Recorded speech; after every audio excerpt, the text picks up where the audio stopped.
Hi, everybody. This is Julie Phelan coming to you. I was going to be talking to you about Julie Talks Money. I did a video a while ago on a radio show on Be Prepared 2020. That was along with America Saves 2020, which I'm still partnering with, and it's still a great thing. That was part of the being prepared. But now I'm going to talk about being prepared during the coronavirus.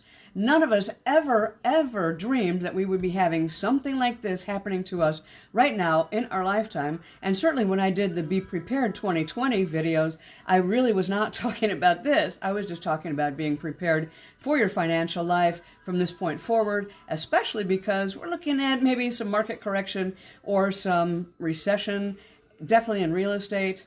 Again, didn't expect this really in the stock market and everything else that we're seeing here. So I'm going to go through some notes that I've made of how we've changed things, and I'm hoping that this will be able to help you weather the storm, so to speak, get through all the stuff with coronavirus that you have, because one of the really key things is cash flow. And most of us right now are not having money coming in, right? We're not having a job to go to unless it's part of the essential services. Restaurant workers, retail workers, all kinds of service industries, not having paychecks, not going to work. There's a whole lot of construction workers that are off too, even though the government has dictated that some elements of construction are essential, like plumbing. Absolutely, we have to have plumbers still working, and electricians, because power can go out. Right now in Los Angeles, we're having lots and lots of rain, so definitely we're having some need maybe for some plumbers. And there's not a whole lot of other people, you know, maybe cooks and chefs because they're doing carry out at their restaurants. But for the most part, people are not working. And that's the main thing. How do you get through this if you're not working? You don't have income coming in. You don't have regular paychecks and steady money. So I'm going to do this, and I hope that this will help you. So this, one of the things that I'm talking to, first of all, if you're a W-2 employee, if you can get a hold of a copy of your benefit statement from your employer, you want to see what your package is. Now, it may seem strange to do this if you're not at work, you don't have contact with the Human Resources Department, but there might actually be somebody that you can talk to who is answering a phone or working from home and having something go through. So if you can get a hold of your benefits package, I highly recommend that you do that, especially if you work for a larger or a mid-sized company. You know, this is probably not going to be the case if you work for a nonprofit or if you work for a small mom and pop shop or a restaurant. But if you work for, let's say, a law firm, a chain restaurant, definitely. If you work for Amazon, as an example, or a large company like General Motors and General Mills, a startup, a studio, definitely you should be able to get some kind of a benefits package that you will look at and find out, number one, is your employer still going to maintain paying your insurance? Believe it or not, you probably have a life insurance policy that goes along with your job. Most people forget about that, but large companies and mid-sized companies generally have a life insurance policy on each of their employees up to $50,000. And that's essentially kind of a death benefit, but you want to make sure that that is still being paid by your employer, even if you're not paying for it. Hi, Jean. Let's see you. So you want to make sure that they're paying insurance. Now, question is, are you laid off or are you furloughed? There's two different things here. One of them means if you're laid off, you're not expecting to go back to work. Basically, it's going to be however long this is going to take. You are considered unemployed. Now, if you are furloughed instead, that means that the employer has put you kind of like on a temporary suspension. And if you are on that temporary suspension, that means that they fully intend to bring you back to work when this hiatus is over, when the self-quarantining and all the other stuff that we're going through. If you don't have health insurance because you've been laid off, then you need to find out if you are qualified for COBRA. COBRA is a policy, or it's an insurance that's available to people who are not working and have been laid off by their employer. Generally, furloughed employees are not going to qualify for COBRA. COBRA, is kind of expensive, but it actually will keep your health insurance going. And that's something else that you should look at with your employer. Are they paying your health insurance? Because, that can be really, really, really key right now, right? Do you have health insurance going as we go through coronavirus? Because we don't know who's going to be affected. Don't know if you're going to be affected, right? You don't know if anybody in your family who might be covered is going to be affected. And I'm going to talk a little bit about some insurance companies and what they're doing later on in this video. But anyway, find out, are your health insurance, is that still being paid for? Is a life insurance policy still being paid for? I'll get to that also in a minute. But also, if you qualify for COBRA, then either get on that as soon as you possibly can, apply for COBRA, and I believe you can go Google COBRA, and this is going to be something that you'll go look at your state too. So go to COBRA, Illinois, COBRA, California, COBRA, Colorado, wherever it is that you are, and check that out and see if you can apply and see if you can pay the premiums. Now, if you live in a state that has some of the exchanges under the Obamacare Affordable Care Act exchanges, in California we have Covered California, normally they have closed your enrollment period, the possibility of enrolling in that exchange, back February 1st. However, and this is one of the key things, it states very clearly, if your income changes or your employment changes or your marital status changes, you are eligible and able to apply for health insurance on those exchanges anytime during the year. And you don't have to do it in that small compressed enrollment period that Uncovered California is between November and February. So check that out with your state. I have a list of the states, and I can send that. But I know that California, Illinois, Maryland, I think Michigan too, are among the states that have the exchanges where you can do that. I think there's about 15 states total, maybe 20. So that is one of the key things that you want to do to survive during this time of the pandemic, where you are not sure about your health, what's going to happen with it, and you want to make sure that you are prepared, right, and covered. So I urge you really strongly, either get on COBRA insurance or get onto your state's exchange if you can. But you can also go look at some other health insurance companies, because right now they are relaxing some of their guidelines and restrictions. You can apply, whether it's Health Net or Kaiser or Blue Shield, Blue Cross, some of those. Definitely look at those and apply if you can.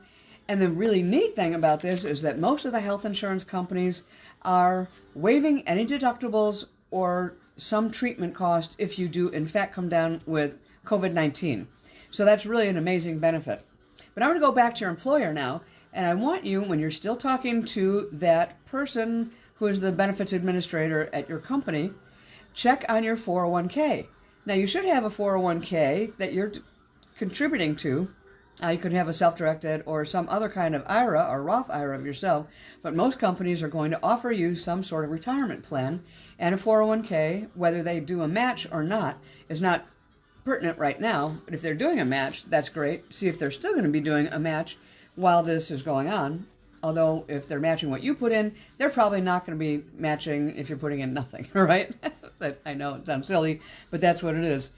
But see if they've discontinued the match and if you're still getting a paycheck. If not, consider rolling over your 401k into an IRA, whether it's a Roth IRA or a traditional IRA, IRA, that's an individual retirement account. Now, you can only take a certain portion of your 401k and do that and roll that over into something. However, if you are laid off or unemployed, you can roll the whole thing over into one of those.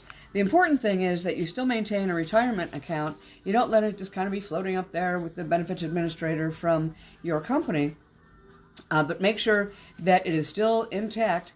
And I really strongly suggest that if you are laid off or if you've been terminated, do what you can to take the money out of that 401k as soon as you can, because we really have no idea what's going to happen in this world, right? We don't know how many employers are going to be out of business, who are going to be closing their doors completely, and who's going to know what happens to your cash, right? And your 401k is your money, so I want you to get your money. If you are vested, meaning you've been collecting it in the employer match for 1 year, 2 years, 3 years, whatever goes along with your plan, then you'll get the company match money also. If not, you'll at least get the money that you've contributed to it, and you can convert it or turn it or roll it over into another retirement account. Now, I'm not a CPA and I'm not a financial advisor certified. I'm just somebody who's been around and has talked to a tremendous number of experts on these things. And this is one of the things that they are advising. And I, of course, am also advising you too. I haven't done this Facebook Live too much, so I'm not quite sure where to look on my phone here. I don't want to look at myself because I know if I look at myself, it looks like I'm not looking at you. So anyway, the next point, the next item, let's see, okay, if you rolled over a previous 401k from a previous employer into your current 401k that you've got with your current employer, if you are still working there, you can take that money out 100% anytime you want. Now, a lot of people don't know this. They think that it's probably trapped in that same 401k, and they added to it, right, with the previous employer's 401k. That's not the case. That's not true. You actually can take that money from a previous 401k that you rolled over into your new one, and you can take that out right now, get that cash in your hands, and here's one of the cool things too, no penalty and no tax hit, because that was a previous 401k, which means that it's already yours, right? It's not in that new plan. It's not part of the stuff that you're getting right now. So check with your CPA again before you do that, but I'm pretty sure that you'll be able to get that money out and get that into your hands. And that's the main thing, right? You need to have cash to be prepared. And it's not just me, you know, everybody says that, and I don't care if it's Susie Orman or Dave Ramsey or any number of other experts and gurus. They always say you have to have an emergency fund, which means you have it in cash. So I'm trying to help you to be prepared for whatever the next month or 2 or 3 or 4 months might bring you by having some cash in your hand. So back to the life insurance thing. Or actually, if you are diagnosed with COVID-19 or have experienced financial hardship from quarantine or from layoffs or reduced hours or furlough between now and December 31st of 2020, or you have to quit work because of a lack of child care, you might still be taxed if you take it out from your current 401k, but there'll be no penalty. And normally there's a 10% penalty on any kind of early distribution that you take from your 401k or your IRA. And I'm not sure about IRAs, again, check with your accountant, but with your CPA, you can definitely find out if you can take any money out from your 401k that's your current 401k. And if you have a little tax, that's okay, but you can actually have that tax deferred and paid over the next 3 years. It doesn't have to be paid all in one lump sum right now. A lot of the times, a 401k administrator will take out your tax in advance of giving you the distribution, but we're in a different world now, right, because of COVID-19, and you can potentially get that money out right now and defer your taxes over 3 years, plus, this is key, not paying that 10% penalty. Okay, sound pretty good? I think that's pretty good. And you can do that up to $100,000, and then I would have it be deferred. And you might be able to take out or pay what you take out into an IRA and then even recoup the tax fundings that you're going to be paying, right? So that's another way of doing things, and the tax is paid. Of course, I want you to try not to dip into your retirement account and your money, but check to see how solvent your company is, you know, and then make a decision based on that. Because the main thing is for you to protect yourself. That's what I am looking for, is for you to protect yourself and be prepared. Now, a lot of people know about the SBA disaster loans, right? The Economic Injury Disaster Loan. You can apply for that if you are self-employed, if you're a gig economy person like an Uber driver or a Lyft driver, if you do DoorDash, if you do TaskRabbit, any of the things that are you as an independent contractor, or if you, like me, are a real estate investor, you can actually also apply for this because even if you are an individual and you don't have an LLC, the cool thing is you don't have to have an LLC. You are a sole proprietor, right? So you can still apply for that, and you can get a loan up to $10,000, which actually is forgivable and makes it a $10,000 grant.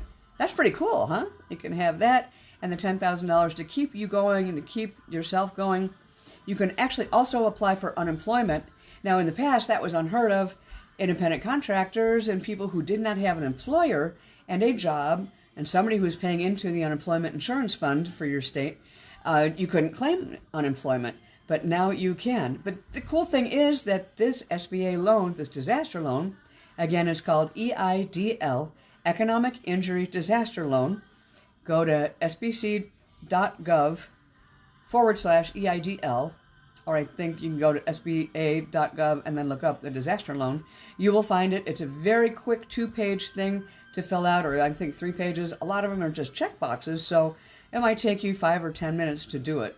Just know what it was that you earned last year and what you might be earning this year if you're unemployed because of coronavirus and you were an Uber driver or Lyft driver or somebody else who lost their income and their gig because of not being able to do whatever it was you were doing.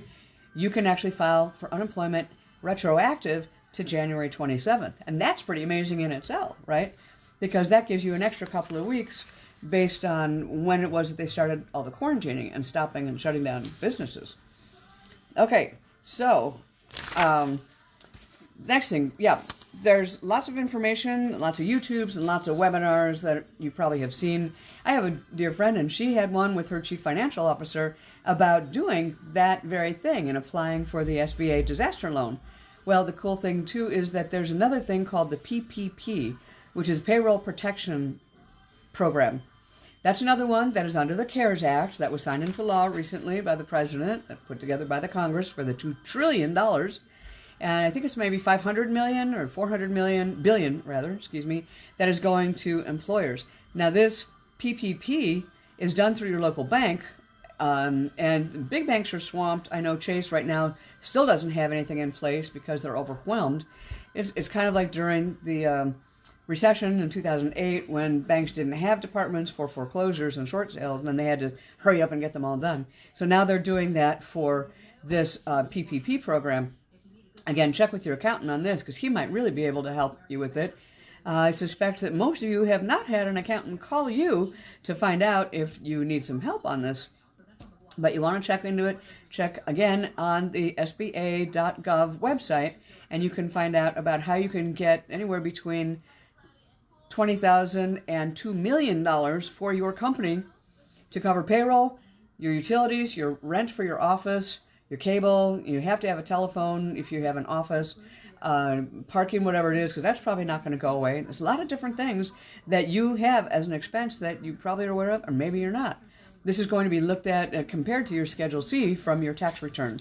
And they're going to look at what those expenses are and the expenses that you're claiming and asking for this grant, this PPP program grant money up to $2 million, but you can do this for $20,000. That's pretty significant anyway, because there are a whole lot of expenses that don't go away, right? Your office rent doesn't go away. Your telephone bill doesn't go away.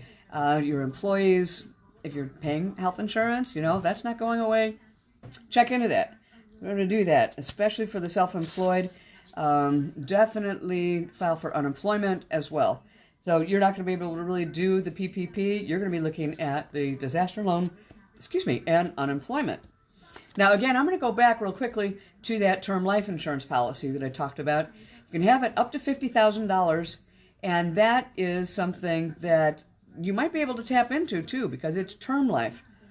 Regardless, check into it. Make sure that you have that. See if it is still in place, because I hate to say it, and I don't want to be a downer or a pessimist, but this virus is wicked. It is wicked, and it moves quick. And we have seen stories over and over and over of people who had a cough, had a cold. A week later, they're in an ICU, and 10 days later, they're dead. I don't want that to be you by any means. I'm praying and hoping it will not be. But be prepared. Be prepared. Know what you've got for your insurance for your family, or for your costs that you might incur, funeral costs or any other costs. Check with your employer, because you should have a $50,000 life insurance, term life insurance policy with them as part of your benefit package. It's very standard, and for anybody who's in a managerial or above level, certainly executives, they are definitely going to have that kind of a policy in their pay package and benefits package, or you're going to have that. Okay, so moving on. So let's see, I talked about health insurance already. Here's one of the cool things. If you can't make your premium payment, you can actually defer a little bit or extend, the insurance companies are extending payment deadlines. Again, most of them will waive your exam fees and your copays if it's coronavirus related or COVID-19 related, which is pretty amazing, right? But you want to check on your personal policy with your company, whatever it is, or the exchange that you're on, if you're on that, and see if you can, if you're in a cash crunch, defer some of your premium payments without losing your coverage. Main thing is be prepared. Do not lose your coverage. That is one of the key things you need to have at this moment in time. Please keep your health coverage, whatever it is you can do. But like I said, Blue Cross, Blue Shield, Anthem, Kaiser, tons of the companies are actually waiving or deferring premiums. Doesn't mean you don't have to pay it. It just means that maybe you'll have to pay it later on and you can spread out the payments but not lose your insurance. So please, check with your insurance company, check with your home state and any health exchanges that are there, and see what you can do regarding your payments. And here's my list of it. Stuff: California, Colorado, Connecticut, District of Columbia, Idaho, Maryland, Massachusetts, Minnesota, Mississippi, New Mexico, New York, Rhode Island, Utah, Vermont, and Washington. Those are the states that all have exchanges under the Affordable Care Act, and you can get coverage right now without a waiting period. Get it right away, get it reduced and based on your income, which right now is nothing, right? Or next to nothing if you're not in an essential business or if your hours have dropped. Get your coverage now if you possibly can. And take care of yourself. Be prepared and cover your family. Okay, so the next thing I'm going to talk about is your mortgage or your rent. There are several banks that are allowing you to make a loan modification, essentially is what it is, if you have a mortgage. And if you are finding it really tough to make ends meet and really tough to make your mortgage payment, call your bank, call your mortgager, and find out if they have a program. You have to do this in advance. You can't just miss a payment because that'll go on your credit report and credit score.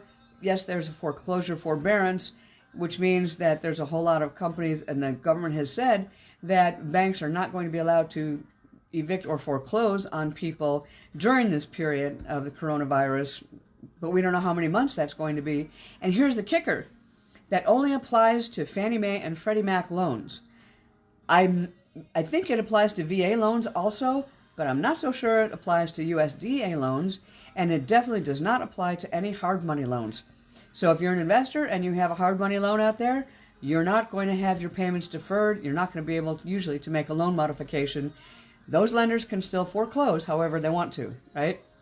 So make sure that you are aware of what kind of loan you have. And again, call your mortgage servicer, loan servicer, call your bank, whoever it is that you've got that loan with, and make an arrangement to defer your payments or make a payment plan so that you maybe only have to pay half of 50% of what your regular mortgage payment is, or 25% or 75%. The banks are not only willing to work with you, but under this new act, they are kind of required to do that. And Fannie Mae and Freddie Mac are government entities, so they absolutely are required to work with the borrowers to make a better payment for you. But again, do it in advance. It might be something that'll only be 4 or 5 payments worth. And again, you still owe the money. It's not like you're getting off scot-free and you don't have to make your mortgage payment. It's just that they're going to put it onto the end of your mortgage instead. Whatever it is that you don't pay and are not able to pay right now. Now also, if you are a renter, there is a restriction in place that is from, well, in California definitely, and I believe that it covers a whole lot of other states as well, where landlords are not able to evict tenants for non-payment of rent right now. Again, don't know how long this is going to be, but it could be for 2 months or 3 months or 4 months. If you can't make your payment, they can't evict you. But be aware of this and be prepared, because at the end of this, when everything and all these forbearances and these waivers go away, you might be on the hook for all those 4 months or 3 months all at once. I don't want you to have to come to that or endure that. That'd be really painful, especially if you have no income and you haven't been making money. So call your landlord, call your company, whoever it is, a property management company, make an arrangement with them in advance. don't just assume that you can not pay or that you can get a forbearance or that you can say, hey, you know, I can't make my payment this month. Would you, you know, just be chill about it and relax? No. You need to take this by your hand and be proactive.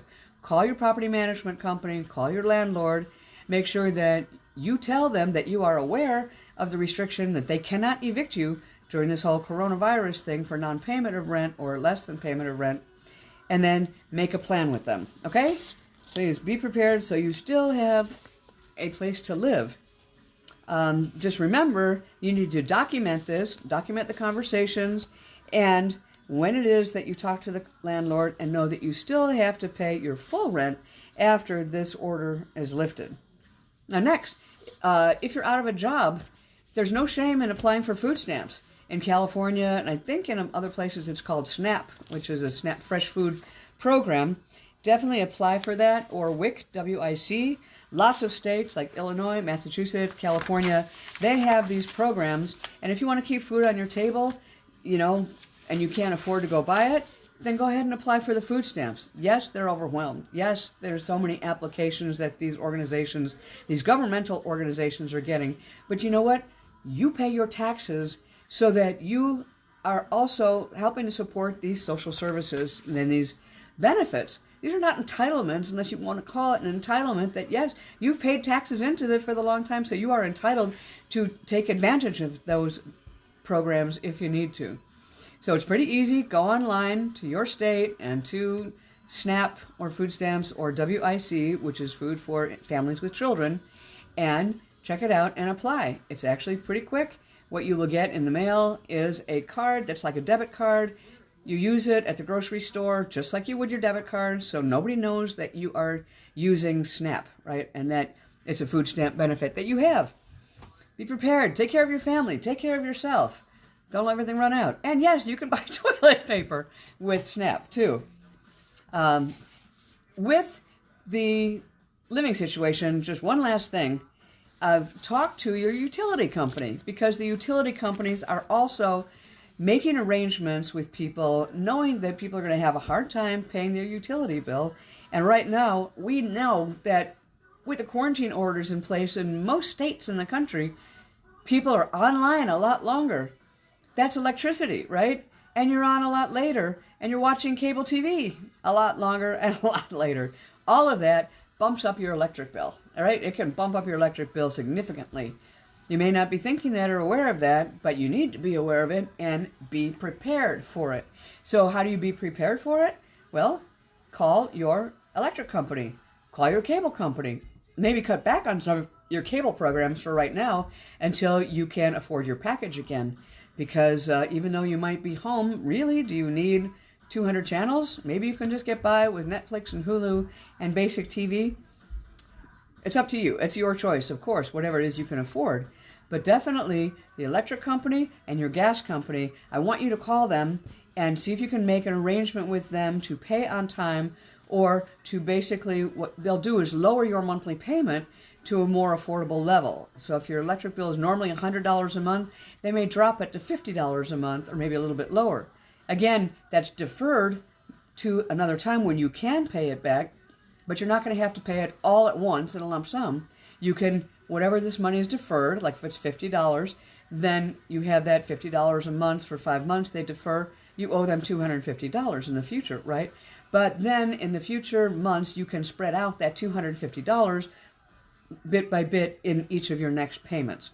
So, okay, promise me that you'll do that and cover your electric bill. Talk to your utility companies. Talk to your cable company. Talk to your electric and your gas company and other stuff. You can't even talk to your homeowners association. Oh, and your water company. Don't forget that.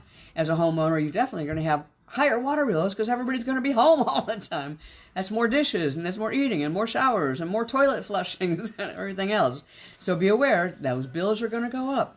But talk to the company, talk to the water company, and see if you can't make an arrangement on this. Okay? That kind of thing. One of the cool things, HBO is offering a free period. They're offering HBO Go and HBO Now free for the duration of the coronavirus. Not the whole entire package for HBO, and not the 7-day free trial, but there are probably about 20 shows and series and movies that you can watch right now for free on HBO without a subscription. That's pretty cool, and here's a shout out to say, hey, thanks HBO. Really appreciate that. So I've got a few other things that I'm going to be talking about in another one, but this is enough for now. Be Prepared 2020. This is Julie Phelan, and Julie Talks Money. I hope you like my page, and I hope you'll come back and watch other videos that I have or check out the YouTube channel, because I'm here to try and make your financial life easier and the financial lifestyle that you want attainable for you. Thanks for watching. Bye-bye, and stay safe.